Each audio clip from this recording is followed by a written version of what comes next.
नमो ऋतानो सिद्धारो सबक पवनासुरमंगाणं तो सवे सिंपलमं होय मंगलम मंगलम भगवान वीरमंगलम गौतम प्रभु मंगल कृपाजा जयंत मंगलम नमो दुर्गानगरी हरिहर निवारी नारद योगनाथाय महावीराय दायिने ओंकारं बिंदु चतुर्जन जयंत योगिन कामत मोक्षदं देव ओंकाराय नमो नमः पन्ना के जस्तुरेंद्र गुरुवाद कौशिक वाद संद्र से तिरस्कार श्री वीरस्वामी नमः अज्ञान अभिरंजनम ज्ञानम दर्शनाकया नेत्रमुन्मिलितं येन तस्मै श्रीगुरवे नमः तस्मै श्रीगुरवे नमः। अनंत उपकारी अनंत कल्याण करनारा તારક તીર્થંકર શ્રવણવાન મહાવીર સ્વામી આ સંસાર સમુદ્રથી તરવા માટે અને મોક્ષ સુખની પ્રાપ્તિ પ્રાપ્ત કરવા માટે ધર્મ તીર્થની સ્થાપના કરી. વિષય લેવાયો છે ચાણક્ય નીતિ. સંસાર માટેના સંબંધવાળો કેટલોક આ છે. સંસારના જીવનને જ લગતો આ વિષય ચાલી રહ્યો છે. જીનવાણી ધર્મના મહત્તાવાળી હોય અને આ બધી નીતિઓ ધર્મના ક્ષેત્રમાં પ્રાય કરીને જલ્દી સમજાવી એ બહુ અઘરું અને કપરું કાર્ય પણ કહેવાય. છતાં બી સમજાવું છું એની પાછળના 3-4 રહસ્ય છે. એમાંનું પહેલું રહસ્ય છે કે સંસારમાં જીવતા બી શીખવું જરૂરી છે, નહીં તો ધર્મમાં જીવતા નહીં ફાવે. કારણ કે ઘણી વખત એવું બને કે જ્યાં ભોગા અને બાઘા રહ્યા હોય ને ભાઈ ધર્મમાં આગળ વધીને પછી ત્યાં ભોગા જ લાગી આવે. એક જગ્યા પર એક સારા શ્રાવક હતા, ઉત્કૃષ્ટ ભક્તિ કરતા હતા અને બધું ભાવમાં રહેતા હતા. પછી એ ભાવમાં સંસારને જીવતા ન આવ્યું અને એ ભાવ દશા એટલી ભારે પડી કે એનો સંસાર ભાંગી ગયો. એની પત્ની ગઈ, દીકરાઓ એને છોડીને ગયા, એટલે બધા મૂર્ખ ગણવાના હતા. કોઈ પણ પ્રસંગ કે કોઈ પણ માધ્યમ એવું ન હોવું જોઈએ કે જે માધ્યમ થકી તમારો સંસાર બગડે. એક વખત સંસાર બગડ્યો સમજી લેજો, અત્યારે તો હોશિયારી બધી ચાલશે. આવતીકાલે રડવામાં પડતા હશો ને દુખાડે રૂમાલ પણ આપનાર કોઈ નહીં. આ જે નીતિ ભણીએ છીએ નીતિઓ આપણા જીવનની અંદર ધર્મ ટકે એના માટે છે. યત્ર દેશે ન સન્માનો ન આજીવિકા. કયા દેશમાં ન રહેવું એની વાત હવે બતાવશે. યત્ર દેશે ન સન્માન, જે દેશમાં તમારું કોઈ સન્માન નથી એ દેશને છોડી દેવા. સગીત છે. આટુંગામાં રહીએ છીએ, ધંધામાં લોસ થઈ ગયો, નામ ખરાબ થઈ ગયું, છોડી દો. નસીબ અજવા માટે ક્ષેત્ર છોડી દો. ધર્મપત્નીનો સપોર્ટ લઈ લો, એને કહી દો કે પાછો આવીશ. શોધખોળ નહીં કરતી, જમાવીને પાછો આવીશ. વરમ વણમ વ્યાઘ્ર ગજાદિ સેવિતમ કિંતુ ધનહીન મધ્યે ન બંધુ જીવિતમ. કદાચ પૈસો ખલાસ થઈ જાય તો જંગલમાં રહેવું સારું, જે જંગલ વાઘ અને હાથીઓથી સેવાતું, ડગલે ને પગલે કાંટાઓની સૈયાઓ જ્યાં મળતી હોય, ઝાડની છાલ ઉતારીને કપડાં પહેરવા મળે, વલકલ પરિધાનમ તો બી ચાલશે. કિંતુ ધનહીન મધ્યે બંધુજન મધ્યે જીવિતમ ન શોભન. પૈસાઓ ખલાસ થયા પછી ભાઈઓની મધ્યમાં જીવવું બહુ ભારે થઈ જશે. સન્માન હંમેશા રાખવું પડશે. જિંદગીમાં હાથ ક્યારેય આમ થયો નથી, કેમ કરી શકું. બદલાપુરના ચાતુર્માસ દરમિયાન નગર શેઠના દીકરા દિનેશભાઈની ત્યાં કટલરીની નાની દુકાન. વ્યાખ્યાનમાં એ શ્રાવક આવીને બેસે. મુખાકૃતિ જોતાં એમ લાગે કે આ શ્રાવક સામાન્ય ઘરનો એવું દેખાતું નથી. કારણ કે જે રીતે એની પોતાની પ્રતિષ્ઠા, જે રીતે એના વાઈફનું રૂપ અને જે રીતે દીકરા દીકરીના સંસ્કાર શાયદ આવા બદલાપુર જેવા ક્ષેત્રમાં ન જ હોઈ શકે અને ગુજરાતી આવા દેશમાં હોય એવું મગજમાં બેસતું નહોતું. પણ અમે મૌન હતા. બહુ વિચારવું એ અમારા માટે શોભા નથી. પર્યુષણ પર્વના પહેલો બીજો દિવસ થયો છે, ત્રીજો દિવસ વ્યાખ્યાનો ચાલતો હશે અને વ્યાખ્યાનમાં થોડીક ખાંસી આવી રહી હતી. કેટલા સમજોને પ્રાજ્ઞ સાહેબ કે વ્યાખ્યાન કહી હતું એટલે દેરાસરમાં આટા માર્યા. બધા ગયા એટલે રૂમમાં મળવા આવ્યા. ગંભીરતા ગજબ. બે હાથ જોડ્યા. ઓળખ નહીં, વાતો નહીં, પણ કીધું સાહેબ થોડુંક દૂધ લેશું. મેં કીધું કે ના, સંકોચ છે. એટલે મેં કીધું ના, કારણ કે આપણે કોઈને ત્યાં કીધું ને કીધે જઈ શકીએ. કારણ કે પણ તમે આટલું વ્યાખ્યાન આપો છો ને વ્યાખ્યાન પછી આટલી ખાંસી જે તમને થાય છે તો થોડુંક તમે એ વાપરશો તો અનુકૂળતા આવે છે. વિનય વિવેક અપરંપાર હતા એટલે મેં જરાક કીધું વાંધો નહીં. 10 મિનિટ થઈને ઘરેથી લઈને આવી ગયો. કીધું પણ અમને એમ કે અમે તમારા ઘરે આવશું ને, તો કે ના ના તમે ગુરુ છો, કેવી રીતે આવી શકો? મેં કીધું આટલું લેવલ તો વિચારધારાઓ જાય છે. હવે મારી શંકા વધારે દ્રઢ બને છે કે આ માણસ આ નગરનો નથી. અને કુદરતી કલ્પસૂત્રનો ચડાવો એમના ઘરે ગયો. એમના ઘરે ગયા એટલે અમે એમના ઘરે પહોંચ્યા. એમના ઘરે ગયા એટલે વાતોમાંથી વાતો કરતાં કરતાં અમે પહોંચ્યા અમરેલી પાસેના નગર શેઠના દીકરા, પાલિતાણાની આસપાસમાં કે ક્યાંક અમરેલી કરીને કોઈ ક્ષેત્ર છે, એના નગર શેઠના પોતે દીકરા હતા. બાપાએ પાલિતાણા ગુરુકુળમાં મૂક્યો, ન ફાવ્યું, બાકીને ઘરે આવ્યો, પાણી પીવડાવીને પાછો એને મૂકવા આવ્યો. ગુરુકુળનો અભ્યાસ પૂરો કર્યા છે. દિલ્હીના ચાંદની ચોકના અંદર એનો બિઝનેસ, રોજના લાખો રૂપિયા કમાવા. કેટલા રૂપિયા? લાખો રૂપિયા. અઢળક રૂપિયા કમાઈ ગયા પછી એક દિવસ ભગવાનને પ્રાર્થના કરી, ભગવાન બહુ રૂપિયા કમાયો, અઢળક રૂપિયા કમાયો, ગાંડો થઈ ગયો, ભગવાન હવે કાંઈક એવું કર કે હવે આ લગામ ક્યાંક કંટ્રોલ થાય. આવી ભગવાનને પ્રાર્થના કરી. દિલનો ચોખ્ખો, નીતિ ચોખ્ખી, ન્યાય ચોખ્ખો, ભાવ ચોખ્ખો, દ્રવ્ય ચોખ્ખો, બધી સુધી અપરંપાર હતી. ભગવાને વાત સ્વીકારી. 1 વર્ષ સુધી ભારતના બધા તીર્થોની યાત્રા કરીને સંપત્તિનો સમન્વય કરી નાખ્યો. નસીબમાં પૈસા જવાના હતા, યોગ્ય માર્ગે વપરાઈ ગયા, હવે જવું. ધનહીન બધી મધ્યે બંધુ જીવિતમ ન યોગ્ય. અને એ વ્યક્તિએ ત્યારે આવું નાનું ક્ષેત્રની અંદર દુકાનના ઉઠણાની પાછળ નાનીકડી કટલરીની દુકાન એને ઊભી કરી. આજે વ્યક્તિ મુલુંડ જેવા ધનાઢ્ય ક્ષેત્રની અંદર સારા ફ્લેટની અંદર છે, બહુ સરસ છે, નસીબ સાથે હતો ને પણ પાછું. પણ જે સમય એવો આવ્યો કે હવે આ સમયમાં અહીંયા રહેવું યોગ્ય નથી, તો એ વ્યક્તિએ દેશને 1 સેકન્ડ માત્રામાં છોડી શકીશ. વિકલ્પો ન જોઈએ જિજ્ઞેશભાઈ. દીકરાની સ્કૂલનું શું, દીકરીની સ્કૂલનું શું, વાઈફનું બ્યુટી પાર્લરનું શું, નો વિકલ્પ. સમજાઈ ગયું? સુખમાં પણ જીવતા શીખો. સુખ જાય ત્યારે જીવી જા. શું કહું છું? સુખ જાય ત્યારે જીવી જા. સુખ જાય ત્યારે જો જીવતા આવડ્યું તો તમે જીત્યા. ચાણક્ય બહુ સ્પષ્ટ ભાષામાં લખે છે, સન્માન નથી તો નહીં જાઓ. સન્માન છે ત્યાં જ. રિસ્પેક્ટ તમારા જીવનની હોવી જ જોઈએ. ત્યાં જ તમારે બોલવું, ત્યાં જ તમારે ચરવું, ત્યાં જ તમારે વિચારવું કે જ્યાં તમારું સન્માન છે. અભિમાની બનવાની વાત નથી, સ્વાભિમાન હોવું એમ વાત છે. સમજો બરાબર પાછું. નહીં તો નેગેટિવ પાર્ટ્સ પકડાશે તો લોચો થશે. જ્યાં છો ત્યાં તમારી મોભા પ્રમાણે તમારું માન સન્માન હોવું જરૂરી છે. માન લેવાની ને અભિમાન કરવાની વાત નથી કરતો, એ જગ્યા, એ ચેરની રિસ્પેક્ટની વાત સમજાય છે. અમે કેતનભાઈને આગળ બેસા, મજાક કરું છું, પણ એ મોભા છે. તમે આગળ બેસો એટલે મને મજા આવે ભણાવવા. તમે ના હો ત્યારે હું વધારે પૂછું, ક્યાં જ કેતનભાઈ? ખાલી પો લાગે.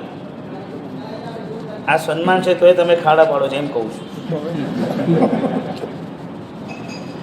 તો તમને એમ કે મેં તમારી પ્રશંસા કરી, તમે ગુણગાન ગાય એટલે તમે ખુશ ગાવા નથી. ખાડો પડે કીધું વધારે બેઠો છે.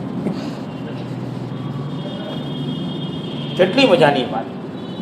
બોરીવલીના પરુષણમાં બી આવા જ એક ભાઈનો ભેટો થયો હતો. જિંદગીમાં દુઃખ આવે છે, પુણ્યના ભરોસે ક્યારેય રહેવાનું હોતું નથી. પુણ્ય ક્યારેય પણ પરવારે છે, ત્યારે આપણી તૈયારી કેવી છે એ મજા જોવાની. જિગ્નેશભાઈ બિઝનેસ વધતો હોય ત્યારે ટીવીઓ સારા થઈ જાય, મોબાઈલ સારા થઈ જાય, ઘર સારા થઈ જાય, ઘરમાં રિપેરિંગ સારું થઈ જાય, સારામાં સારા ટકાટક ફર્નિચર ઊભા થઈ શકે, બધું જ થઈ શકે. પણ જ્યારે પૈસો જાય ત્યારે એમાં કેમ ઊભા રહેવું, કેમ ફાવશે? ચારે બાજુથી આવે પાપનું ઊંડે, ત્યારે શું કરવું? સારું ફર્નિચર બી આપણા માટે કાટ ખાઈ જાય. સમજાય છે? ચોપાટીના એક બિલ્ડિંગની અંદર, એક ઘરની અંદર જમાનું થયું.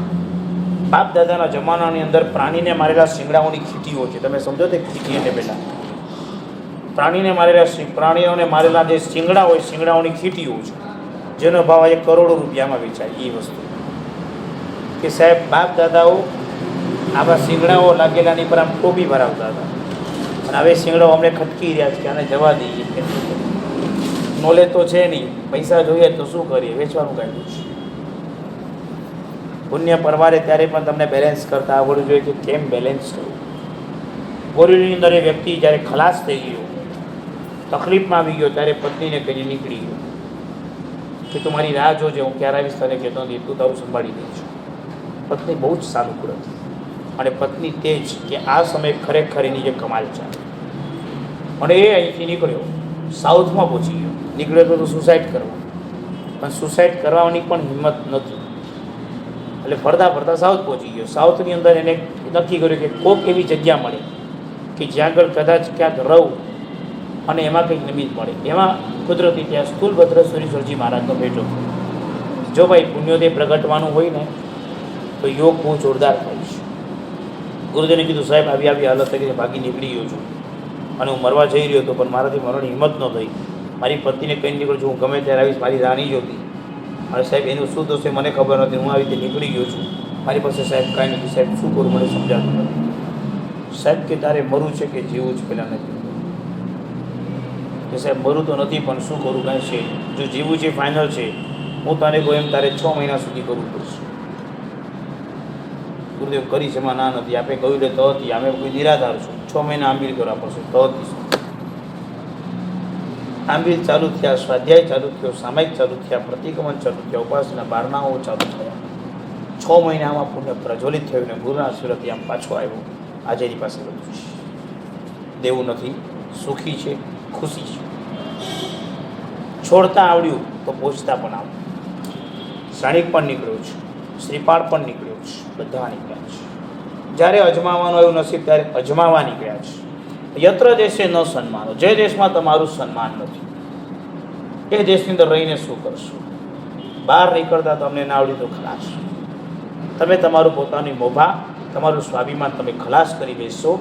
તમારું જે એક લેવલ હતું એ તમે નીચે ઉતારી દેશો, જેને કારણે તમારા દીકરા દીકરીઓના લગ્ન કરાવવા તમને અઘરા પડશે અને લોકો તમારી જાત જાતની ને ભાત ભાતની વાતો કરશે, જેને કારણે તમારો સંસાર તમારા પોતાના હાથે બગડશે. તમે સમાજમાં પ્રતિષ્ઠિત નહીં રહી શકો, તમે ઘણું ગુમાવી બેઠા હશો. સમાજ આ જ છે, આ જ લોકોથી ભરેલો છે અને એમાં તમારે મજા કરવાની છે. સ્ટાર્ટિંગના મારા વર્ષો મારી પાસે ક્લાસ બહુ ઓછા હતા. શું કરું? ટ્રેનમાં આટા મારતો. એક ક્લાસ પાર્લામાં કરીએ, ટ્રેનમાં બેસું, ટ્રેનમાં બોરીલી પહોંચું, પછી ટ્રેનમાં આમ સીટ આમ બદલું, કારણ કે બારીમાં હવા આમ આવે ને, આમ ચાલતું ચાલતો ચર્ચગેટ ચાલો, પછી ચર્ચગેટથી પાછો આમ બેસું, આમ ચાલતું ચાલતો પાછું બીજો ક્લાસ લેવા માટે પાછો પાર્લા અંદર ગયા, પછી ત્યાં પહોંચું. અને મને યાદ છે 1 કલાકને 12 મિનિટ, 1 કલાકે 15 મિનિટ કે 1 કલાકે 7 મિનિટે ગાડી બોરીલીથી ચર્ચગેટ આમ પહોંચતી. ચર્ચગેટમાં 5-10 મિનિટમાં વિરામ કરતી ગાડી આમ થતી. બરાબર બોલું જ ને? ગાડીમાં આટા મારતો. ઘરવાળા કે શું કરે? તો બહુ ક્લાસ છે, બિઝી છું. યત્ર દેશે એનો સન્માન હો.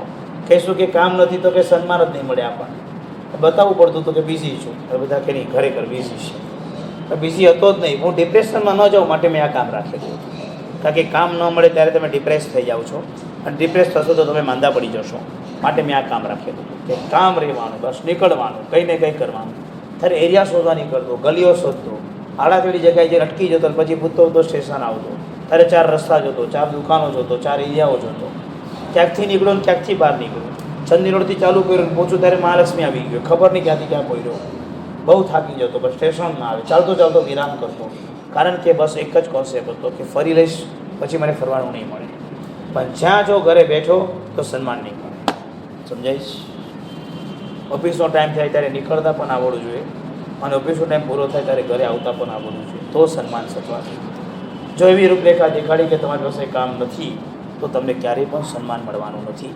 તમારું સન્માન તમારી જાતે તમે ગા નહીં કરો. 2 વર્ષ સુધી તમારી પાસે કોઈ કામ ન હોય, 2 years તમે રોજ ઓફિસ જાઓ, બેસો અને પાછા આવો. બસ તમે પુરુષાર્થની હેઠો મૂકો, ક્યારેય પણ તમે ઢીલા નહીં કરો. તમે ક્યારેય પણ હારો નહીં, હાર્યો નહીં. હારમાં પણ જીત, હારમાં પણ હિંમત નહીં હારો, હારમાં પણ ઊભા રહો. તમને તમારું સન્માન પાછું લાવી દેશે. તમે ક્યાંય નહીં અટકશો, તમે ક્યાંય નહીં મૂકાશો. બધા જ પ્રસંગોને બધા જ દિવસો તમારા ખૂબ સક્રિય બની જશે. તમે ક્યારેય પણ એવા વિકલ્પમાં નહીં જાઓ. જે દેશમાં તમારું સન્માન નથી તે દેશમાં તમારે રહેવાનું નથી. નંબર 2, જ્યાં આગળ આજીવિકા નથી. હા ભાઈ, ગામડામાં જઈને રહેવું છે નહીં, કંટાળે આવે. ગામડા શું કરશો ગામડામાં જઈને? પછી ગુજરાતમાં કહેવત છે કે ચોવટ કૂટવાની, સાંભળ્યું છે કે શબ્દ? ગુજરાતી બોલે ગામડામાં જઈને ચોવટ કૂટશું, પંચાતો કરશે. બરાબર કીધું ને વળી? ચોવટ કૂટવાની. શું કરશો? પૈસા હશે તો જાત્રા કરશો, તો ગામડામાં જઈને કરશો શું? રૂમ ખોલીને શાંતિથી રહેશો, એમ શું શાંતિ?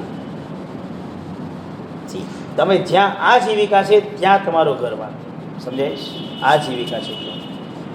મારા સ્ટાર્ટિંગના વર્ષો હતા, અનેક ધનાઢ્યપતિ જૈન ધર્મના સારા શ્રાવકે મને એની ઓફિસમાં બોલાવીને બહુ કડવા શબ્દોમાં ધડાવ્યું. ભાઈ, બધા પ્રસંગો વીત્યા છે, ક્યારેય બી એમ નહીં માનતા કે આ જગ્યા પર પહોંચ્યો છું. મારા ગુરુએ તો મને પહેલેથી કહી દીધું, કાંટા વાગશે પણ તાજ પહેરીને રાખજે, તાજ ઉતારતો નહીં. સમજાય ને? ઘણા કાંટા વાગ્યા છે. મારો એક કાંટો તમને કહું છું, વાલકેશ્વરનો. હું નામ નહીં આપીશ, ઠામ નહીં આપીશ, કશું જ નહીં આપીશ, કારણ કે જૈન ધર્મના સારા શ્રાવક છે, હું નામ કેમ આપીશું? પણ અનુભૂતિનું તારીખ બતાવવા માગું છું. એની જ ઓફિસમાં પ્રસાદ ચેમ્બર્સની અંદર, એના જ મોટા ડાયમંડની ઓફિસમાં મને એને ખખડાવીને કીધું હતું, કાંદવેરી છોડ અને મીરા રોડ જા. યત્ર દેશનો આજીવિકા છે. આજીવિકા ના હોતી હું જઈ કેવી દે શકું? મીરા રોડમાં મારી આજીવિકા તૂટી જાય જો મીરા રોડ ગયો હાથ તો. સમજો છો ને? બરાબર. મને એને આવું શિક્ષા આપી. શાયદ હું એવું સમજું છું કે કાંદેરીવાળો ગોરેગામ આવો છે, ગોરેગામવાળો અંધેરી આવો છે, અંધેરીવાળો પારલા આવો છે, પારલાવાળો સાંતાક્રુઝવાળો વાલકેશ્વર જવું છે. રાઈટ? એને મને ઊંધું સમજાયું. બોલો, ધનાઢ્યપતિ શ્રાવક. બસ કાંઈ વાંધો નહીં. તે ઘડીને આજનો દાડો એ શ્રાવક સાથે અમે પછી વ્યવહાર નથી કરતા. અમે નુકસાન નથી કરતા, પણ અમે વ્યવહાર નથી કરતા. એ શ્રાવકો જો ધર્મના પાયા સમજાવે, તમારી કોઈ હિત શિક્ષા આવી ન હોવી જોઈએ કે એ વ્યક્તિ એવા ક્ષેત્રમાં જાય કે જ્યાં આજીવિકા ન હોય. તમારે સ્વયં પણ એવા ક્ષેત્રમાં ન જણ કે જ્યાં આજીવિકા નથી. એવા ક્ષેત્રોને તમારે પણ ક્યારેય પસંદ નથી કરતા કે જ્યાં આજીવિકા નથી. સમજાય છે? બરાબર. તમે વિરારમાં દુકાન નાખો, તમે ભાઈંદરમાં દુકાન નાખો, તમે બોરેલીમાં દુકાન નાખો, તમે મસ્જિદ બંદરની અંદર દુકાન નાખો, બહુ ફરક છે. એક એરો એરિયા છે કે જ્યાં કસ્ટમર આવ્યા જ કરે. તમે કઈ જગ્યાએ ઊભા છો? શાસ્ત્રમાં બે શબ્દ આવે છે, ગ્રામ અને નગર. શાસ્ત્રમાં બહુ સરસ શબ્દો હતા, આજે ટાઈમ બદલાઈ ગયો. ગ્રામનો મિનિંગ કયો છે કે જ્યાં બુદ્ધિજનોની બુદ્ધિ પણ ગ્રસી જાય, એટલે કે બુદ્ધિમાનો પણ જ્યાં ભૂલા પડી જાય, ઈશ્વર પણ જ્યાં ભૂલો પડે, ભૂલેશ્વર. અને ગ્રામ કહેવાય જ્યાં બધા ટેક્સ લાગેલા હોય, જ્યાં મોટો વેપાર થતો હોય, જ્યાં આગળ બધા. મને મારા પિતાજીએ કીધું હતું એમના વર્ષોમાં કે મસ્જિદ બંદરમાં પારસ તો અત્યારે જે ગરદી જોઈએ છે કાંઈ નથી. અમારા વખતમાં આ દુકાનથી સામેની દુકાને જવું તમને 2 મિનિટ લાગે. જો કેમ આટલી બધી મિનિટ લાગે? એ કે એટલા માણસ આમ જતો હોય કે આપણે ભટકાયા કરે બધા સાથે, કે સામે જતો અમને 2 મિનિટ લાગતી. એટલી ગરદી હતી ત્યારે પ્રોપરમાં બધું હતું. બરાબર કહું છું વળી?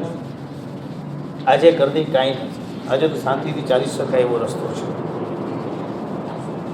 જીને તમે વાસી પહોંચી જાય તો શું થાય? ખાલી થઈ જાય. સમય બદલાયો પણ ત્યાં બુદ્ધિ ગ્રસિત થઈ જાય, ભૂલા પડી જાય. ગલી અબ્દુલ રહેમાન સ્ટ્રીટ કીધી હોય તો કંઈક મોહમ્મદ સ્ટ્રીટમાં પહોંચી જાય, ત્યાં કંઈક નરસિંહમાં પહોંચી જાય. ભગવાન જાણ એ પૂછતા પૂછતા ફરીએ. પાછળ દુકાનમાં નંબરો જોવાના, 84 ને તો 84ની બાજુમાં તમને 89 મળે, પછી 87 શોધવું પડે.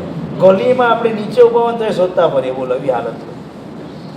ચાલે, એ બી એક બુદ્ધિ ગ્રસિત થાય ને તો ગ્રામ કહેવાય. ત્યાં તો હતું. કલકત્તામાં જઈએ તો કેનિંગ સ્ટ્રીટ, મોટું દેરાસર જબરદસ્ત. તમે બહાર નીકળો તમે ભટકાય જ કરો બધા સાથે. હવે રસ્તા પર જાય વેપાર ચાલે. ભવાનીપુર વાલકેશ્વર છે, ત્યાં વેપાર જ નથી, દુકાન જ ન મળે તમને.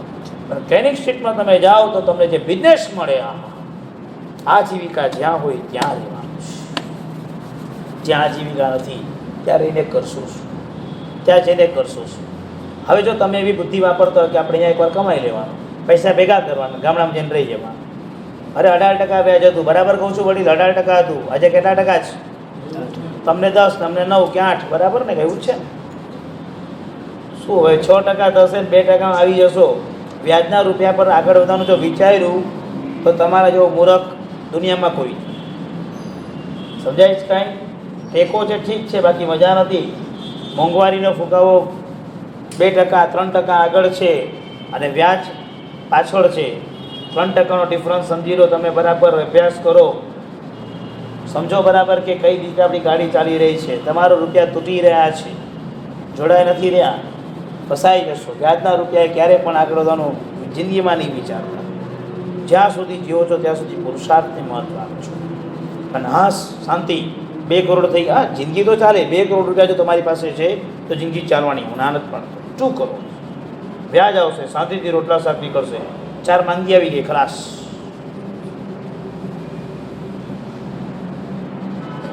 આને શાંતિની લાઈફ નથી કહેતી કે તમે ફ્રી થઈ ગયા. સમજાય જ બરાબર? જે લોકો મારી સાથે જોડાઈને શાસનના કામ કરતા હોય એ લોકોને મેં પહેલો નિયમ આપ્યો કે ઓફિસમાં બેસીને તમે જ્યારે શાસનના કામ કરો ત્યારે તમારો પોતાનો બિઝનેસને ખલેલ પડે તો કામ કરતા નહીં. મારા કામ કરવામાં તમારો પોતાનો બિઝનેસનો એક વિકલ્પ પણ તૂટવો ન જોઈએ. નહીં તો તમે શાસનને દોષ આપતા થશો અને એના કારણે મિથ્યાથી બનશો. સમજાઈ ગયું બરાબર? હું એનો ધંધો વધે એના માટે નથી કહી રહ્યો, મારી આશા તમને સમજાય છે બાજુ હું શા માટે કહી રહ્યો જાઉં. અને જ્યારે બી મને મેસેજ આવે કે આ કામ મેં કર્યું એટલે હું એને તરત પૂછું કે ધંધો બગાડીને કર્યું કે આ રીતે કર્યું. ના કે બંને ચાલે છે અને પ્રોપર ચાલે છે કે નહીં ચેકિંગ કર્યા વિના હું મળતો. સમજાઈ ગયું બરાબર? દુનિયામાં તમે કોઈ પણ કામ કરો તો એમાં તમારી આજીવિકાને વિક્ષેપ પડે એવું કામ તમારા હાથમાં કોઈ દિવસ હોવું ન જોઈએ. ખ્યાલ આવ્યો બરાબર? સમજાઈ ગયું બરાબર? નહીં તો આજીવિકા. હા બોલો. ગ્રામ્ય અને નગર. નગર ન કર. કર એટલે ટેક્સ. જ્યાં પણ ટેક્સ ન હોય ત્યાં ન કર હોય, જ્યાં શાંતિથી રહેતા હોય. તમે આમ પાછળની બાજુ નીકળશો ને ફાયર ગાર્ડન પાસે ત્યારે બધા પારસીના ઘરોની લાઈન આવે છે. શાંતિથી બધા રહેતા, અવાજ જ ન હોય, મોટા ફૂટપાથ હોય, મોટું પાર્કિંગ હોય, ઘરના કપડાં બહાર સુકાતા ન હોય, એવા મોટા ઘર બનેલા હોય. આ નગર જ્યાં કોઈ ટેક્સ ન હોય, જ્યાં શાંતિથી રહેવાનું. ગામડાઓમાં એટલે ગ્રામ એટલે કે જ્યાં જ્યાં આગળ બજાર માર્કેટ ભરાય અને ત્યાં આગળ બધા લોકો માર્કેટમાં શોપિંગ કરવા માટે જાય, ત્યાં બધા હેરાન થયા હોય. આ નગરમાં આવીને શાંતિથી સુઈ જાય. બધા ટેક્સ ત્યાં ભરી લે, અહીંયા આવીને કે ટેક્સ ન ભરે. હવે ઊંધું થઈ ગયું છે. નગરમાં આપણે ટેક્સ ભરીએ અને ગામમાં આપણે ટેક્સ નથી ભરતા. ત્યાં ભરતા હોય છે ભગવાન જાય. સમજાય? 40 પ્રકારના ટેક્સ ભરો છો ત્યારે અહીંયા એક જગ્યા બધી ચીજ શ્વાસ લેવામાં ટેક્સ નથી, બાકી બધા ટેક્સ લાગી ગયા છે. ક્યાં નથી? શ્વાસ લેવા, બાકી બધામાં ટેક્સ ભરું છું. ખલાસ થઈ ગયું. આ જીવિકા ના હોય શું કરશું? વડીલોના વખતમાં એટલી વાત યાદ કરું કે લોકો એમ જાણતા હતા કે આપણે જિંદગી નીકળી જશે. તમે આજના કાળમાં બોલી શકો છો જિંદગી નીકળી જશે? 10,000માં 40,000માં લીધેલા ઘરના આજે 4 કરોડ બોલીશ. કઈ રીતે વધ્યું? કેટલું થઈ ગયું? સમજો છો ને? હવે આજીવિકા કેટલી મહત્વની છે. આજીવિકા જ્યાં ન હોય ત્યાં રહેવાની ના પાડે છે, ત્યાં રહેતા નહીં. ત્યાં જ રહેજો કે જ્યાં તમારી આજીવિકા. નંબર 3, યત્ર દેશેનો સન્માનો ન આજીવિકા. ત્રીજા નંબરમાં જોઈએ ન બાંધવા. જ્યાં તમારા બાંધવો નથી ત્યાં તમે નહીં રહો. જ્યાં જોજો તમારા બાંધવો હોવા છે. બાંધવનો મિનિંગ તમે કંઈ પણ લઈ શકો છો. સગા સંબંધી, તમારા સ્નેહી સ્વજન, તમારો ઇન્ડિયન. બધું તો આ વસ્તુ ફોરેનરોને સમજાય, આપણને તો બહુ ઓછું મજા ન આવે, પણ ફોરેનરો. મારી એક સ્ટુડન્ટ હતી, એના લગ્ન થયા, બહુ સારા ઘરમાં થયા અને બિઝનેસ સારો મળ્યો. હવે આપણો ઇન્ડિયામાં જો એ માણસ કામ કરે સારી કંપનીમાં 10-12 લાખ 18 લાખનું પેકેજ હોય, પણ જો એ ફોરેનનો પેકેજ લઈ લે તો 40 લાખનું પેકેજ. કોન્ટ્રાક્ટ સાઈન થઈ ગયા અને એને પોતે કતાર જવાનું થયું. બહુ મોટું કંપનીએ ઘર આપ્યું છે, બહુ મોટું કંપનીએ ઘરની સાથે ગાડી આપી હતી, ડ્રાઈવર આપ્યો હતો, છાપાઓ આપ્યા હતા, ઘણું ઘણું સુખ મળ્યું હતું. મોટા ઘરમાં બેઠીને થયા કરે, ડરપોક ગયા છે. કોઈ નહીં એનું ત્યાં. એવો અપરિચિત દેશ જ્યાં કોઈ ઓળખતું નથી, ન બાંધવા. રડી રડીને ઇન્ડિયા લઈ આવે. કોન્ટ્રાક્ટ ગયા ત્યાં લખ્યું જ તું ને, જતાં પહેલાં ધ્યાન રાખો જ્યાં બાંધવો નથી ત્યાં રહેવાય જ. બાંધવો ચેન્જ થયા તો આપણે નીકળી જવાનું છે. બાંધવની 3 પેનલ બરાબર સમજી લેજો. સગાવાલા એટલે એકદમ નજદીક, જે પ્રમુખ પ્રસંગે કામમાં આવે. નંબર 2 તમારું સર્કલ, જે તમને ખરા ટાઈમે કામમાં આવે. અને નંબર 3 તમારું ઇન્ડિયન. સમજાઈ ગયું બરાબર? અને બરાબર હમણાં આફ્રિકાની અંદર જ્યારે પરુષણ કરાવવા માટે ગયો અને એક ભાઈની બહુ મજાની વાત જાણવા માટે મળી. 1983નો સમય અને માણસ ત્યાં વેપાર માટે પહોંચ્યો હતો, પરિવાર સાથે ગયો હતો. કામ વિચિત્ર પ્રકારના હતા અને બધા પ્રકારના કરતાં પૈસા એક વખત પકડાઈ ગયા અને પૈસા બધા ખલાસ થઈ ગયા એટલે ભાગી ગયા. ત્યાં જઈને ધંધો અજમાવવા તો ગયો પણ કાંઈ હાથમાં ના આવ્યું. જે હતું એ ખલાસ થઈ ગયું. ખાવાના ફાફા હતા. આવા દિવસો હતા અને આવા દિવસોમાં બેગ પેક કરી છે અને હવે ઇન્ડિયન પાછા જવું છે એટલા માટે આમ કોઈ દુકાનો ઓટલા પર બેઠા હતા. જો નસીબ અને પુણ્ય કેવું કામ કરે છે. અને એ સમયે આફ્રિકા, કંપાલા, યુગાન્ડાની અંદર બહુ ઓછા ઇન્ડિયન હતા. ઇન્ડિયન મળે એટલે કુદરતી વધારે લાગણી થતી. અને એ બેઠા હતા ત્યાં આગળ ઇન્ડિયન જવાના પાછા વિચારતા, કોઈ હતું જ નહીં એનું પોતાનું. અને કુદરતી એવી ઘટના બની. એક ભાઈ ત્યાંથી નીકળ્યા કે ભાઈ ઇન્ડિયન લાગો છો? તો કે હા. કેમ, ક્યાં જાઓ બેગ ભરી? તો કે પાછા ઇન્ડિયન. કે કેમ, શું થયું? તો કે કામ ધંધો નથી, આજીવિકા નથી, તકલીફ છે, શું કરીએ, પાછા જઈએ છીએ. એ કે ભાઈ શું કરો છો, તમારા આવડત શું છે, દુકાન બેસતા આવડે? તો કે હોવ આવડે ને, હતું તો બધું જ, આવડત બધી હતી. તે કે કામ કર ને તરત ફોન લગાવે, આપણો એક ઇન્ડિયન આવ્યો છે, કામનો માણસ લઈ રહેશે. બેગ ભરીને ઘરે જવાની તૈયારી કરનારો એવા રસિકભાઈને એમને પોતે ત્યાં આગળ જગ્યા મળી. 6 મહિનામાં એના કામ અને એની મહેનત પર એને ભાગીદારમાં લીધો અને આજે મોટો આસાન છે.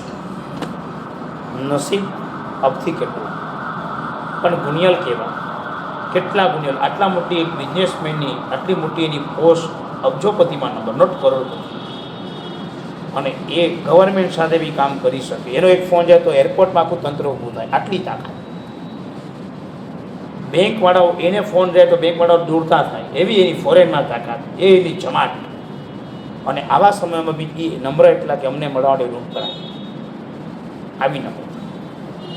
પણ વસ્તુ સીધી શીખી લેજો કે જ્યાં બાંધવ નથી ત્યાં આગળ ન શકી શક્યા હોત, પણ જ્યાં એક મળી ગયો ખરા ટાઈમે ખરો વ્યક્તિ, તાજી વ્યક્તિ અહીંયા સુધી પહોંચી શકાય છે. આખી તો નસીબ પર જવાનું છે. પણ જે લોકો પાસે આજે જ્યાં બાંધવો નથી એ મૂંઝાશે. સૌથી મોટો પ્રોબ્લેમ ક્યાં થાય છે? છોકરી પરણીને જો કદાચ ફોરેન જવાનું હોય, એક અમદાવાદમાં કે બરોડામાં કે નડિયાદમાં કે કોઈ પણ ક્ષેત્રમાં રહે છે છોકરી, ઇન્ડિયામાં રહેલી હોય અને એને ફોરેન જવાનું હોય, સ્ટાર્ટિંગના 2 years 3 years બહુ મૂંઝવણ હોય. ત્યાં જવાનું, સગાવાળું તો કોઈ હોય જ નહીં, પછી નવા ફ્રેન્ડ્સ બનાવવાના. એમાં જો ધાર્મિક હોય તો બહુ મૂંઝવણ એને ત્યાં, કારણ કે ધર્મમાં સ્થિર રહેવું બહુ ડિફિકલ્ટ પડે. અને જો ઓલી રમૂજી કે સંસારિક હોય તો પછી ફ્રેન્ડ સર્કલમાં ભળી જાય અને પછી ત્યાં નવા સંસારો એના ચાલ્યા કરે. પણ ત્યાં આગળ બી એ સેટ ન થાય, કારણ કે બધા લોકો ગમે ત્યારે ઇન્ડિયા આવતા હોય. અહીંયા એટલીસ્ટ એટલું તો પાક્કું કે બધા વૈશાખે જ રજા પાડે, અને પાછા અત્યારે બધા પાછા ઇન્ડિયા બધા શું પિયર સાસરે આવી જાય. બોલું છે ત્યાં એવું તો હોય નહીં, ત્યાં તો ગમે ત્યારે ગમે તે ઇન્ડિયાને આમ કરતું. પાછા ત્યાંથી ઇન્ડિયા આવતો એટલે ત્રાસ, બધા મોકલાવે એટલે બધાને લઈને આવવાનું. પછી અહીંથી પાછા તો આટલું લેતા આવું છું એટલે બધા પાછા મોકલાવે એટલે ઉપાડી લઈ આવો. એટલો ત્રાસ છે એ બધું. તો સી ત્રાસ લાગે, હકીકતમાં ત્રાસ લાગે, મજાક મત કરતો રિયલ. તમે સમજી ગયા? જ્યાં બાંધવ નથી ત્યાં દશા શું છે, ખ્યાલ આવી ગયો? બાંધવ હોય ત્યાં બધું જ સીધું છે, બધું જ કામ રમતા રમતા પતી જાય. કેવો બાંધવ હોય, તમારા ઘરે લગ્ન પ્રસંગ હોય તો તમારા ભાઈઓ બધું કામ પૂરું કરી નાખે, તમને હલવાય નહીં. સમજાય બરાબર? મારા પિતાજી અમને બહુ સરસ વાત છે. દાદાએ મેં તો આપણે એક જ બિલ્ડિંગમાં 5-6 મારે ઘણા ફ્લેટ લેવાના હતા, સ્ટેપ બાય સ્ટેપ બધા ભાઈઓ માટે લેવાના હતા. દાદા કે શા માટે બધાના ઘર અલગ, એક બિલ્ડિંગમાં નહીં લેવાના? તો દાદા એક બિલ્ડિંગમાં લે તો સારું લાગે ને, આપણે બધા સાચું. એ કે પાણી ના આવે તો કોઈના ઘરે ના આવે કે બોલો. હવે અમને એવું સમજાયું ને, એ વાત સાચી છે, પાણી ન આવે તો કોઈના ઘરે ના આવે. તો દાદા શું કરવાનું? મને કે અલગ અલગ લેવાના. તો અલગ તો લઈશું, પણ કે સાંભળ, આપણે ચાલીને 10 મિનિટમાં પહોંચે ને એટલા જ અંતરમાં લેવાના. જો તો હવે એનું કારણ શું? પણ કે રિક્ષાનું હોય તો આપણે પૂછી શકીએ ને. ગજબ છો. હમણાં આવી રીતે ફ્લેટ લેવડાવ્યા, આજુબાજુ એક બિલ્ડિંગમાં નહીં, આજુબાજુ. અને આજે એનું ફળ છે કે એક બિલ્ડિંગ રીડેવલપ માટે તૂટવાનું છે તો બીજું ઘર અમારું ચાલુ છે. આખું આમ સરંજામ આમ જતો રહ્યો. ત્યાં બધું સરસ છે. ત્યારે યાદ આવે કે વડીલો કેવી બે નાની વાત કરતા હતા, પાણી ને રિક્ષા. તમને અમને લાગે હું પાણી કહું, પણ હવે હકીકત સમજાય કે જ્યારે પાણી ન હોય તો નાવા બીજા ઘરે જઈએ, 10 મિનિટમાં પહોંચી જાય, 9 પાછા આવે, હોંશે આવે, કંઈ તકલીફ જ ન થાય. સમજાય બરાબર? પછી ભીતરમાં મને કે સાંભળ, કોઈ તમે ભેગા રહેવાના નથી એટલે છૂટા થઈ જજો. તો સમજાઈ ગયું. બાંધવ, જ્યાં આગળ તમારા બાંધવો નથી ત્યાં તમે નહીં. ક્યારેક જો બાંધવ નહીં હોય તો ક્યારેક કોઈક મૂંઝવણ થઈ તો તમારી પડખે કોઈ ઊભો નહીં હોય. ફોરેનના દેશોની અંદર બધી દિશા જોઈએ છે. બર્માની અંદર જૈનો હતા, ઇન્ડિયનો હતા, અને બર્માની અંદર એક સમય આવ્યો કે અચાનક મિનિસ્ટર બધાને કીધું ભાગો અહીંથી, અને ઘર, વ્યાપાર, પરિવાર બધું જ છોડીને મારે ભાગવું પડે. અને પછી જેની પાસે બ્રિટિશ, યુગાન્ડાની અંદર કંપાલામાં બી ઇડી અમીને ભગાવ્યા. બધા જેની પાસે બ્રિટિશ પાસપોર્ટ હતો, બ્રિટિશની અંદર કોમનવેલ્થ, એ બધા બ્રિટિશમાં ભાગ્યા. બ્રિટિશોએ જગ્યા આપી, ઘૂસી ગયા, પણ ન ઘરના ને ન કાટના, બધે વિઝા લઈને જ રહેવું પડે એવી હાલત થઈ. એ લોકો સમજાય ગયું બરાબર? માટે જ્યાં બાંધવ નથી એ દેશમાં કાંઈ ફાયદો નથી. ગ્રીન કાર્ડની લાલચમાં જતા નહીં. Citizenship is more than important. તો એના રૂલ્સ વાંચશો તો પાગલ થઈ જશો. મને એક ભાઈ મળે, મને કે મારી પાસે બ્રિટિશ પાસપોર્ટ છે. એટલે મને બધું ખબર હતી. મેં એને પૂછ્યું કે બ્રિટિશ પાસપોર્ટ છે, બ્રિટિશ સિટીઝન પાસપોર્ટ છે કે બ્રિટિશ કોમનવેલ્થ પાસપોર્ટ છે? એટલે એ ભાઈ મૂંઝાઈ ગયા. મને કે કોમનવેલ્થ. ભાઈ તો તમે ઘરના ને કાઢના કારણ કે એને બ્રિટિશમાં રહેવું હોય તો એ વિઝા લેવું પડે, એના ભાઈને ઇન્ડિયન આવવું તો એ વિઝા લેવી પડે. તો અમને એટલું સારું કે ઇન્ડિયનમાં રહીએ તો અમને વિઝા નહીં લે. સમજાય ગયું બરાબર? સિટીઝનશીપ તમારી પાસે ક્યાં છે? તો અમારી પાસે એ છે. અમે ભારત માતાના છે. કહીશું તમે કાંઈ ન કહી શકો. બેસે છે ને બરાબર. બાંધવ નથી ત્યાં દોડધામ નહીં કરતા, કંઈ હાથમાં નહીં આવે. અને એનાથી પણ આગળ લખે છે. પહેલા નંબરમાં લખાવ્યું મેં તમને કે જ્યાં આગળ સન્માન નથી. નંબર 2 આજીવિકા નથી. નંબર 3 બાંધવ નથી. અને નંબર 4 ચોથા નંબરનો કે જ્યાં આગળ તમારી પાસે ધર્મ નથી તેવા દેશમાં તમારી નામ છે. ધર્મ જ નહીં હોય તો તે દેશમાં રહીને કરશો શું? ધર્મ એટલે કયો ધર્મ? રાજનૈતિક ધર્મ. પાછું રાજાશાહીના ધર્મ કે જે રૂલ્સ રેગ્યુલેશનવાળી પ્રજા ના હોય. આદિવાસીના જંગલ જઈને તમે દુકાન માણસો તો શું થશે? જ્યાં રાજાશાહી ન હોય ત્યાં તો બધા ભેગા થઈને ઠોકી મારે તમને. તો એ આદિવાસીની બી બહુ મોટી દુનિયા છે, નાની દુનિયા નહીં સમજતા. આ તો તમે આમ ખાલી બોરીથી ચટકેટ ફર્યા કરો ને વીટીથી ભાઈ ખાલા તો હું હવે તમે દુનિયા જોઈ. દુનિયા બહુ મોટી છે, ચોડી છે, પોડી છે, ગામે ગામની અંદર આદિવાસીઓ બેઠા છે. અને એવા સમયોની અંદર તમે આસપાસમાં ક્યાંય બી ફરતા હો, તે ફરતા ફરતા ક્ષેત્રમાં કોઈ એવા દીવીતો આવે તો જ્યાં આગળ એક નૈતિક ધર્મ જ ન હોય ત્યાં શું કરી શકો? છત્તીસગઢ બરાબર છે, ચૂંટણી થઈ ટકાટક, ફાયરિંગ પણ થઈ ગયા. જોયા ને તમે માનશો કે જ્યાં આગળ રાજાશાહી ન હોય ત્યાં કેવી દશા હોય, કેવી હાલત, લાખોની સિક્યુરિટી વચ્ચે પણ ધમાલ થઈ ગઈ. કેવી દશા આપણા દેશ. હવે તો કેટલાય વાદીઓ છે, ભગવાન જાણે આપણને. પણ ખ્યાલ આવી ગયો બરાબર? સમજાઈ ગયું? અને આવા દેશોને આપણે છોડી દેવા જોઈએ. હવે નંબર 2 કયા દેશોમાં રહેવું જોઈએ? તો 5 પોઈન્ટ લખી નાખો. નંબર 1 જ્યાં રાજાશાહી, રાજા બરાબર હોય, રાજા એટલે મિનિસ્ટર બરાબર હોય. નંબર 2 જ્યાં નદી વહેતી હોય. નંબર લખો રાજા. નંબર 2 નદી. નંબર 3 જ્યાં આગળ વેદને જાણકાર એવો બ્રાહ્મણ હોય, જ્યાં વેદને જાણકાર એવો બ્રાહ્મણ હોય.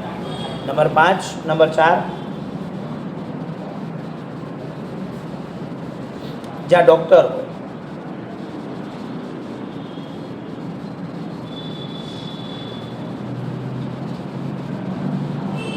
નંબર 5 જ્યાં આગળ બિઝનેસ હોય, ધંધો હોય. ધંધો હોય, રાજા હોય, નદી હોય, બ્રાહ્મણ હોય અને ડૉક્ટર હોય. આ 5 જ્યાં હોય ત્યાં જ રહેવા. ક્યાંય પણ રહેવા જાવ એટલે 5 વસ્તુ પૂછો. સમજાઈ ગયું? ખ્યાલ આવ્યો? પરીક્ષણ કરવા માટે એક નાનકડા ગામડામાં મારે જવાનું છે. એટલે મને કે અહીંયા જેનોના ખાલી આટલા જ ઘર છે ને આમ છે ને તેમ છે ને અમારું ગામ બહુ નાનું છે, દેરાસર છે, ઉપાસભાઈ છે. એટલે મેં પહેલો પ્રશ્ન કર્યો ત્યાં ડૉક્ટર છે કે? સમજાઈ ગયું? મને કે અહીંયા મોટી હોસ્પિટલ છે સરસ. તો ડૉક્ટર છે કે? કેવું તો હોસ્પિટલ ડૉક્ટર તો હોય ને તો ડૉક્ટર બહારથી આવે છે કે અહીંયા ગામના છે? મારું ગણિત હોય આ બધું. હું પરીક્ષણ કરવા જાઉં ને ત્યાં મને ત્યાંનું પાણી સેટ ન થાય ને હું માંદો પડું તો મને ડૉક્ટર નહીં મળે તો મારી દશા શું થશે? તમે સમજી ગયા બરાબર? અને બંગારપેટમાં આવી ઘટના મને બનેલી હતી. હું બંગારપેટ પહોંચ્યો અને ટ્રેનમાં ખબર નહીં શું થઈ ગયું, પાણી કે વપરાશ કે કંઈક મને પ્રોબ્લેમ થયેલો, ત્યાં જઈને સીધો માંદો પડ્યો. સાંજનું અત્તરવાયનું પણ નહોતું ને જેવો હોસ્પિટલ પહોંચ્યા તો ડૉક્ટર બધા બહાર જતા રહ્યા. તો હોસ્પિટલ સરસ, દવા આપે કોણ? ગામમાં 4 ડૉક્ટર, એક ડૉક્ટર હાજર નહીં. ચાણક્ય ના પાડે છે એવા દેશમાં નહીં જતા, રહેતા નહીં તો પછી તકલીફમાં આવશો ત્યારે શું કરવાનું? મહેસાણા પાસેના અભ્યાસ અંદર પાટણ, એની બાજુમાં રણાવાડા, આંગણવાડા, એની બાજુમાં રણાવાડા કરીને એક ગામ. ગુજરાતમાં તો ગામડાના નામો તમે જાણો 2-2 કિલોમીટર તો ગાંડા થઈ જાય એટલા બધા ગામડાઓ આવે. લાખો ગામડાઓ છે ખાલી ભારતમાં, લાખો ગામડાઓ. અને ત્યાં આગળ એક અમારો જૈન કુટુંબનો એક દીકરો પાસ્ટરમાં ભણવા માટે આવેલો. એના દાંત બધા લાલ હતા. મારો મિત્ર હતો પ્રમોદ, એનું નામ હતું. મેં કીધું કે પ્રમોદ તારો આ લાલ દાંત તો કેટલા માવા ખાતો હતો? મને કે માવા નથી, અમારા ગામના પાણી જેવું આવે કે અમારા દાંત આવા થઈ જાય. આવું પાણી પીવો તમે લોકો ડર્ટી છો બધા. પછી મને મેં કીધું તારા ગામમાં છે શું? મને કે જો સાંભળ, ડૉક્ટર નથી, સ્કૂલ છે, નાની સ્કૂલ, 4 ધોરણ સુધી ભણવાનું. 5માંથી ભણવું હોય તમારે બસમાં બેસીને પાટણ આવવાનું. ડિફિકલ્ટ, બહુ મોટી મૂંઝવણ છે ભાઈ તારા દેશમાં રહેવામાં. નાનકડા ગામડાની અંદરની ભૂમિકા કેવી વીક હશે કે જે ભૂમિકામાં પોતે શાંતિથી ભણી પણ ન શકે. આટલું ટ્રાવેલિંગ ભણવા માટે કરવા. ગામડામાં મોટી ખેતરો અને ખેતીવાડી કરતા હતા અને ખેતીવાડીમાં જિંદગી ચાલતી. છેલ્લે આટલું ટ્રાવેલિંગ કરે, એમાં ભણે ક્યારે કરે ક્યારે, પછી મોટો થઈને ખેતી જ કરે. પછી એટલે time, waste of time, waste of money, waste of બુદ્ધિ, ટાઈમ, એનર્જી વેસ્ટ, બધું વેસ્ટ. ડૉક્ટર નથી તો ત્યાં જઈ કેવી દેશો? પ્રતિષ્ઠા મહોત્સવ મોટો લેવા આવ્યો ગામડામાં, બધા હજારો માણસો થયા, એટલે હું જતા ડરું કે મને પહેલાં ડૉક્ટર જોઈએ. હું માંદો પડું છું એટલા માટે નહીં, પણ મારા પ્રિકોશન માટે, કે હું માંદો પડું તો ડૉક્ટર હાજર છે કે. હું જ્યારે બી પરિસરમાં બહાર જાઉં છું ત્યારે પ્રાચીન ડૉક્ટર જે અહીંયા છે એ પાસે મારે આખી પ્રિસ્ક્રિપ્શન લખાણી કરે, બધી દવાઓની પેકિંગ સાથે જ જાઓ. યુદ્ધના મેદાનમાં જતો એવી રીતે જાઓ, એ કર્મસત્તા કંઈ અડી જ ન શકે મને, અડે તો એને ત્યાં જ સજા કરું પછી શું કરીએ. જ્યાં જઈએ છીએ ત્યાં સાધન ન મળે, સુવિધા ન મળે તો મૂંઝાઈ જઈએ. ત્યાંના વેધરો અને ત્યાંના ક્લાઇમેટનો અભ્યાસ એની સાથે કરાવે. તેને ડિગ્રીના તાપમાન સાથે એને પૂછું કે આવું ડિગ્રીનું તાપમાન છે, હું આ તાપમાનમાં છું તો ક્યાં સેટ થશે, કફ રહેશે કે વાત રહેશે કે પિત્ત રહેશે. ભાઈ એ પ્રિકોશન લેવાના, બાકી તો આપણા કર્મને આધીન જ છે બધું. ભાઈ મને જેટલું કહી દે, જે કહી દે બધું ફાઇનલ લખી નાખું અને એ પ્રમાણે તૈયારી સાથે હું ત્યાં જાઉં. એવું હેપી હો, સરસ હો, ચાલી જાય કામ. સમજાય બરાબર? દુનિયાના પ્રત્યેક ક્ષેત્રમાં ધ્યાન રાખવાનું છે કે ત્યાં પહેલાં ડૉક્ટર હોવું છે. ને ડૉક્ટર હોય તો દવાની દુકાન પણ હોવી જોઈએ, તો હોય જ. દવાની દુકાન એમાં દવા પણ મળવી જોઈએ પાછી. સમજાઈ ગયું બરાબર? દવાની દુકાન પણ જો તમારા હાથમાં ન હોય તો શું કરો તમે? ત્યારે આ બધી વસ્તુ એકબીજા સાથે કનેક્ટ છે, એ બધું હોવું જોઈએ તમારી પાસે. અમેરિકાના કોઈ પણ નાના ગામડામાં તમે જશો તો ત્યાં તમને પ્રાથમિક બધી જ ચીજો મળશે. 10 ધોરણ સુધીની સ્કૂલ, MRI સુધીનું નીકળી શકે તેવા પ્રકારના મશીનયુક્ત હોસ્પિટલ એન્ડ ડૉક્ટર. આ ફરજિયાત વસ્તુ ગામમાં હોય તો જ એ ગામમાં ઓકે. જેમાંથી એક પણ વસ્તુ ત્રુટક હોય, ન હોય, બગડી હોય, ન ચાલે, તેને તાત્કાલિક એ ગામની અંદર જે આ સંભાળતો હોય એને સજા થાય.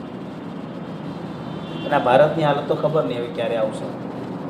તમારા જેવા લોકો કંઈ મોટું દાન બાન કરે કે મોદી જેવા બને થાય તો સારું. બાકી વાતો તો મેં ઘણાની સાંભળી કે ગામે ગામમાં પાણી પહોંચાડશું, ગામે ગામમાં વીજળી પહોંચાડશું, ગામે ગામમાં શું સ્કૂલ પહોંચાડશું, ગામે ગામમાં ચોપડા, પણ આજ દિન સુધી કોઈ ગામમાં પહોંચ્યું હોય એવું તો મને બહુ સમજાતું નથી. વાતોના વડા છે. નિમિત્ત આવા દેશમાં નહીં રહેવાનું. રાજા જ્યાં રાજાશાહી જ ન હોય, બહુ રાજા હોય ત્યાં પણ નહીં રહેતા, અને રાજા ન હોય ત્યાં પણ નહીં રહેતા. અનાયક્ય બી ન વસ્તવ્યમ, બહુ નાયક્ય બી ન વસ્તવ્યમ. ઘણા માથા હોય ને ત્યાં કામ નહીં કરવાનું, માથા ન હોય ત્યાં કામ નહીં કરવાનું. સમજાઈ ગયું બરાબર? હા, હું તો ન જ કરું. ઘણા બધા ભેગા તો કરવા દો, કરવા દે, આપણે શું? કારણ કે પછી ચાલે જ નહીં આપણી બુદ્ધિ, અને ચલાવે તો આપણે પછી ભોટક જ પડે. સમજાઈ ગયું? ઘરના પ્રસંગમાં બે યાદ રાખજો, ઘણા માથા ભેગા થાય તો કામ નહીં કરતા, અને માથા સૌ ત્યાં કામ નહીં કરતા. એક માથું હોય તો કામ કરજો. સમજાઈ ગયું? મારે જાન્યુઆરીમાં એક પ્રવાસમાં જવાનું છે અને વિદ્યા 150-200 જણ સાથે છે. એટલે મેં કીધું કે એક કામ કરો, મારા માથે જવાબદારી કેટલી છે? બધું તમારું જ છે ને, બધું એમ. હું મારું એ કરું, તમે તમારું એ કરો એમ નહીં. મને છે 100% સોંપી શકાતું એની જ મને વાત કરી. કારણ કે જે 100% તમે ન સોંપો અને દખલગીરી કરો તો મને નહીં ફાવે, તમને પણ નહીં ફાવે. મને કેમ નહીં, હું અમુક તો હું ધ્યાન રાખી શકું. તમે જે રાખતે ફાઇનલ, મને વાંધો જ નથી. કેમ નહીં, તમારી બી એમાં ધ્યાન તો રાખવાનું. આપણે બેની બુદ્ધિ મેળ થશે લાગે છે કે કરશું કાંઈ, હું કરશું. તમારે ના પાડી ચાણક કે ઘણા માથા લગાડે તો કામ જ નહીં કરવાનું. પછી બીજું કરવા દો, બીજું શું? પછી હું છોડી દઉં. હું તો બીજો આ મારો સહેલો સિદ્ધાંત છે. તો ફોલો મને કરવાનું કીધું સાથે, હું ફોલો કરું પાછો. મારો સ્વભાવ કે કામ સુધી ફોલો બહુ કરું. એટલે મારો ફોલો એટલો બધો ગાંડા જેવો હોય કે એલો માણસને ત્રાસ લાગતો હશે. મેં કહ્યું ના, રહી ગયું કામ. મેં કીધું હમણાં મારી સામે જ કરો એક કામ કરો ને પતે. એક કામ કરી જ ન શક્યા કામ. મને મેં કીધું હવે એક કામ કરો, એ કામ મને સોંપી દો, હું કરી લઉં છું. કે હા, એ વાત સાચી. SMS કરું નાખ્યું મને નંબર. એટલે પછી મેં એને મેસેજ કર્યો, બીજું મારું તમારું કામ એ કરી દીધું છે. તમને તો ખબર જ હોય કે આ કામ નથી જ થવાનું, વેસ્ટ ઓફ મની, આ લોકો નહીં કરી શકે. પણ છતાં બી એ લોકોને ભાવ બહુ ઉછળતો હોય તો એને શું કરવું પડે છે? ઉછળતા ભાવમાં ક્યારેક નુકસાન હોય એ ન સમજે લોકો. સમજાઈ ગયું? ઘણા બધા કામ હોય તો માથું નહીં મારવાનું, અને કામ ન હોય એમાં માથું નહીં મારવાનું. બહુ સીધું સ્પષ્ટ સવાલ. ખ્યાલ આવી ગયો બરાબર? બસ આ નિયમથી આગળ જવાનું. એટલે મેં તમને પોઈન્ટ લખાયા, જ્યાં બિઝનેસ હોવો જોઈએ, જ્યાં રાજા હોવો જોઈએ, જ્યાં આગળ નદી. પેલા ડૉક્ટર કહી દે હવે નદી હોવી છે. એ તો મેઇન વસ્તુ છે. પાણી જ નહીં આવશે તો શું કરશો? પાણી તો મેઇન જોઈશે. પાણી નહીં આવે તો બધું જ કામ અટકી જશે, રખડી જશે. આ પાણી ન આવે ત્યારે બૂમાબૂમ થાય છે ને, પાણી નથી, પાણી નથી. એની જેમ વાપરજો, સમજો છો? વઢવાણ કરીને શહેર, સુરેન્દ્રનગરની પાસેના એરિયામાં વઢવાણ કરીને શહેર છે. પ્રભુ મહાવીર સ્વામીને અવસર થયેલું એવું એક જીવતું શહેર જો કોઈ પહોંચતા એક જ વઢવાણ. વઢવાણ નામ વર્ધમાન પરથી પડેલું છે. વઢમાન, વર્ધમાન, વઢવાણ, વઢવાણ, વઢવાણ આમ નામ. અને ત્યાં આગળ આજે બી ભોગાવો નદીથી આગળ ક્યાંક થોડા કિલોમીટર જઈએ તો ભગવાનને જે ઉપસર્ગ થયો છે એ સ્થાન આજે પણ મોજૂદ છે. જિંદગીમાં ક્યારેક વઢવાણ પહોંચજો, ફેસિલિટીઓ નહીં મળે, સહન કરવા માટે પહોંચજો, પણ જ્યાં પ્રભુને ઉપસર્ગ થયો છે તે જગ્યાને વંદન કરજો. અને વઢવાણના જ કેટલાક એવા શ્રાવકો વિરોધી પણ છે કે આ બધું અમે નથી માનતા. હોય ભાઈ, ગામ હોય ત્યાં બધું ઉકરડો હોય ને, આ બધું દુનિયાનો નિયમ છે. તો કેટલાક વિરોધીઓ રહેવાના, પણ તમે વિરોધીઓને નહીં ગણકારતા, તમે હકીકતને સ્વીકારજો. સ્વીકારતા એ વસ્તુ સ્વીકારજો કે તમે એવા પ્રાંતમાં પહોંચો, એવી જગ્યાએ પહોંચો કે જ્યાં ભગવાનને ઉપસર્ગ થયો છે. અસ્તિક ગ્રામ ઉપર જે વેંતરી હતી શૂલપાણી યક્ષ, અને શૂલપાણી યક્ષે ભગવાન પર ઉપસર્ગ કરેલા. આખા ગામને જ્યારે એને ખલાસ કરેલું, બધાના હાડકાં ભેગા કરીને જે મંદિર બનાવ્યું હતું, અને આજે મંદિર જે છે એ જ જગ્યા છે વઢવાણ. ત્યાં બાજુમાં ભોગાવો નામની નદી છે. એ નદીને શ્રાપ આપ્યો છે એક સતી, રાજાની રાણી હતી, એ સતી હતી, અને એને શ્રાપ આપેલો કે તારામાં ક્યારેય પાણી નહીં રહે. અને એ શ્રાપ એવો લાગ્યો છે કે જેને કારણે ભોગાવો નદીમાં ક્યારેય પણ પાણી રહેતું નથી. ગમે તેટલો મુશળધાર વરસાદ પડે એ નદી સુકાઈ જાય, સૂકીને ઠપ્પી ઠપ થઈ જાય છે. વઢવાણ ખલાસ થયું નદીના કારણે. સમજાયું? પાણી નથી તો ત્યાં કેમ રહેશું? અગ્નિ અને પાણી જ્યાં બે હોય એ જ દેશ કહેવાય. યત્ર અગ્નિ સન્નિધિ, યત્ર પાણી સન્નિધિ. જ્યાં આગળ જલ અને અગ્નિ બે હોય ત્યાં જ રહેવાય. જ્યાં અગ્નિ ને જલ ન હોય ત્યાં જઈને શું કરશું? અમારી એક વાત કોઈ પર્વત પર જવાનું હતું, કે દ્વીપમાં જવાનું હતું, બોટમાં બેસીને ત્યાં જવાનું હતું, ત્યાંથી પાછા એટલે મેં કીધું માચીસ લીધું કે માચીસ ત્યાં જઈને ત્યારે શું કરું છું? કીધું માચીસ ત્યાં ખાસ જોઈશે, ત્યાં ચૂલા નહીં હોય. સમજી ગયા બરાબર? અને બધું લીધું તો માચીસ જ નહોતું લીધું. મેં કીધું ગાંડો પહેલાં માચીસ, મારા મગજમાં આવું બધું બહુ આવે. 50 પૈસાનું માચીસ પહેલાં આવે. બોલું સમજાય ગયું બરાબર? માચીસની કાંડી ન હોય ને બધું જ તૈયાર હોય તો એવું કરશો. અમે એકવાર સ્મશાનમાં પહોંચ્યા હતા, બધું હતું માચીસ. પછી એક ભાઈ આમ ખૂણામાં આવ્યો, લાઇટર કાઢ્યું, લાઇટરથી સળગાવ્યું. પછી આ બધા જગ્યા તો ગીતારતા વાપરે સંસારમાં તો બધા. યત્ર દેશે સન્નિધિ, અગ્નિની સન્નિધિને પાણી નહીં હોય તો અટકી જશે. આ બે ફરજિયાત જોઈશે. તમારા ઘરની અંદર જેટલા બાથરૂમ છે એના પર તમે બધાએ ટાંકી લગાવી છે. તમે કાયદો જાણો છો કે કેટલી ટાંકી ઘરમાં લગાવી શકાય સ્ટોરેજમાં ભવિષ્ય? તમને તો કંઈ પૂછવા જ નથી આવતું ને. મારા જો માણસ બહુ આ વિચિત્ર હોય, બધું ધ્યાન બહુ રાખે છે. 24 કલાક પાણી આવે. જો શું ટાંકી જરૂર નથી. જો તમે ઘરમાં ટાંકી રાખીએ તો એક જ રાખી શકવાનો રૂલ્સ છે. તમે 2-3 રાખી શકો તો પ્રોબ્લેમ આવશે. કોઈ બોલતું નથી ત્યારથી તમારી પુણ્ય વપરાય છે એમ સમજો. બોલશે ત્યારે બધું ભાંગી જવાનું છે. અને 24 કલાક પાણી આવે છે, અત્યારે પુણ્ય વપરાવો, પછી જોજો હવે શું થાય છે. શ્રાપ નથી આપતો, આશીર્વાદ જ આપું છું. પુણ્ય બી પરવારે ને ક્યારેક કોકની તો સમય આવે ત્યારે.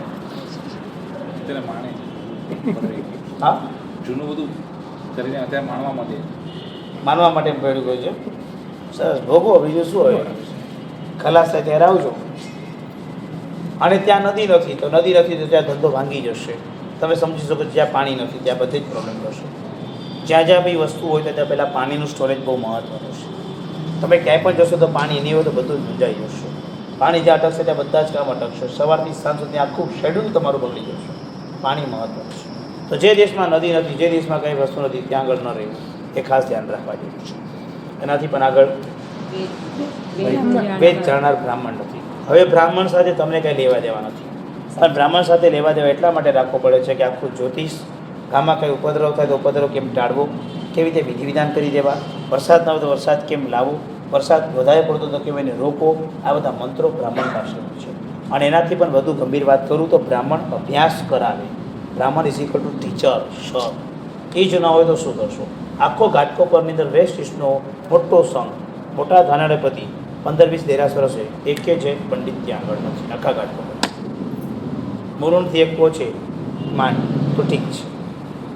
એટલે પ્રોપરમાં આજે શિક્ષણ દુકાળમાં છે. કારણ કે એના પાસે એક મોટી દુષ્કાળ છે કે ત્યાં પંડિત નથી. ઘાટકોપરમાં બોલું સમજાય બરાબર? 8 ક્લાસ મારે પેન્ડિંગમાં પડ્યા કે સર તમે આવો તો ભણીએ. મેં તો હું ઘાટકોટ પહોંચીશ કે તમે તો ઘાટના ઉપર રહો છો. માટુંગાની પુણ્ય સમજો છો.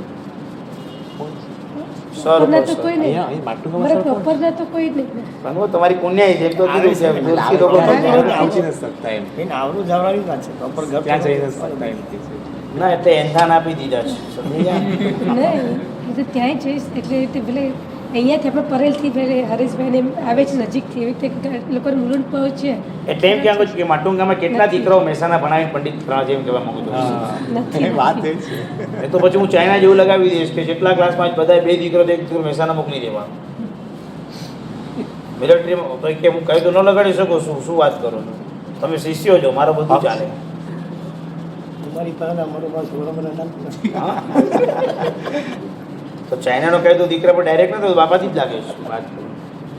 ચાઇના જો લગાવી શકે કે એક છોકરો મિલિટરીમાં જોઈએ તો હું ન લગાવી શકું એક જો ધર્મમાં જોઈએ શું ખોટું શું કરું છું એમાં દીક્ષા થોડી આપવાની દીક્ષા ક્યાં આપી હું તો દેતો હોઉં છું એને ભણાવી ગણાવીને પ્રતિષ્ઠિત શ્રાવક તૈયાર કરીશ મોટો લેખક બનાવીશ દેવેન્દ્રમાં મારી જવાબદારી સારા સંસ્કાર સિદ્ધાઓનું નામ રોશન કરશે આટલી ગેરંટી આપું બોલો બીજું શું જોઈએ તમને સે બનીને 18 લાખનું પેકેજ લાવે ને જિંદગી નાની કાઢે એ જોઈએ જ કે નામ રોશન કરી જોઈએ જ તમારે રોશન કરવા માટે થોડો પુરુષાર્થ આપવો પડે ને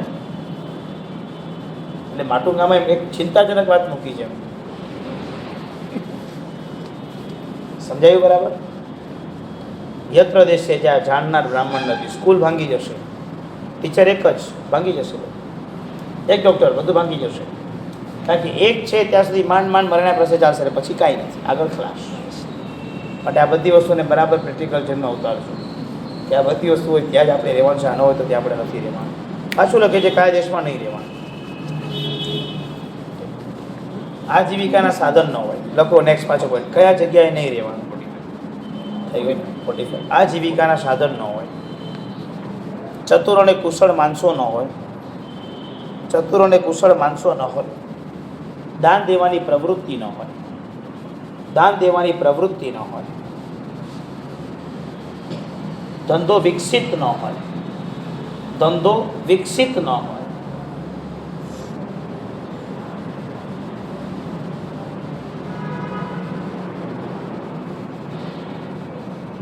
આવા ક્ષેત્રમાં નહીં રહેવાનું પહેલાં એમ હતું કે આજીવિકા ન હોય ત્યાં નહીં રહેવાનું અહીંયા શું લખ્યું છે આજીવિકાના સાધન ન હોય અમે એક જગ્યાએ પહોંચ્યા નાનું ગામડું અમે કીધું કે અમને આવી વસ્તુ જોઈએ છે ડૉક્ટર ઈલાજ બધો કરો છે મને કે તમને અહીંયા હું ઇન્જેક્શન આપી શકીશ પણ તમારે એક્સરે કરો છો તો અહીંયા હું નહીં કરી શકું ત્યાં જાઉં મેં કીધું તારી આજીવિકા છે તો ડૉક્ટર છે તો તમે આટલું મશીન નથી કે અહીંયા સાધન નથી તો ઇન્જેક્શન લગાવે તને 20 રૂપિયા મળે છે તો એક્સરે પાડીશ તો તને 250 રૂપિયા મળશે એ કે સાધન નથી એટલે હું તારા દેશમાં નહીં રહીશ જાઉં સમજાય ગયું બરાબર જ્યાં આજીવિકાના સાધન નથી ત્યાં રહેતા નથી પાલીતાણામાં કેટલી હોસ્પિટલ છે હવે ગીરી વિહારથી પહેલાં એક જ હતી મકરાઈ ડૉક્ટરની માંદા પડે એટલે કહી દેવામાં આવે કે સીધા ફ્લાઇટ પકડીને ભાવનગર. બોમ્બે ભેગા થઈ જશે ભાવનગર તો ભાવનગર ભેગા થઈ જજો પાલીતાણા જૈનોનું મોટું તીરથ અને ત્યાં સૌથી મોટો દુકાળ કે ત્યાં તમને ડૉક્ટર અને સુવિધાઓ નહીં મળે બિલકુલ થવું જ જોઈએ ત્યાં ખાલી મકરાઈ ડૉક્ટર મને સજેશન નહીં આપવાના મને માસ્ટર પ્લાન આપવાનું કામ કરવા લાગવાનું અને કામ તમારા વિચારો મને જોઈતા જ નથી મારો સિદ્ધાંત સમજી રાખો મને તમારા કોઈના વિચારોમાં રસ નથી મને કાર્યમાં જ રસ છે બાકી વાત કરવાની હું તમારા વિચાર લઈને શું કરું મને ભાઈ મસ્ત વાત કરે મને કે આપણે કરવું જોઈએ એટલે કોને મારે કરવું તારે મને રસ નથી જેને કરવું તે જેને કરી આવું જાઓ અટકો તો મને કહેજો બધું કરી આપીશ તમને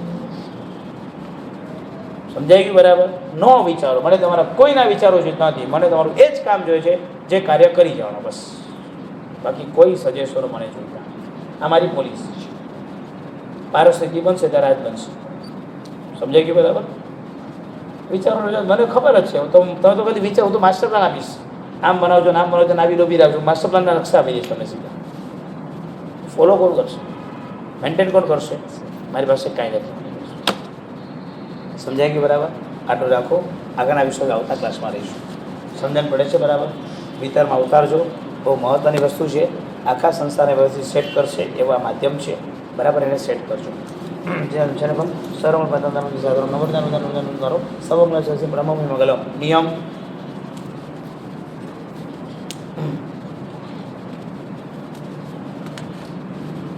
આ તો તમારે રવિવારે ફંક્શન હશે ને અહીંયા દીક્ષાનો બરોબર બસ તો વરઘોડામાં શોભા આપવા માટે બધા ઉતરવાનું પહેલેથી વચ્ચેની અસર ચાલશે છેલ્લે પાછા રહેજો.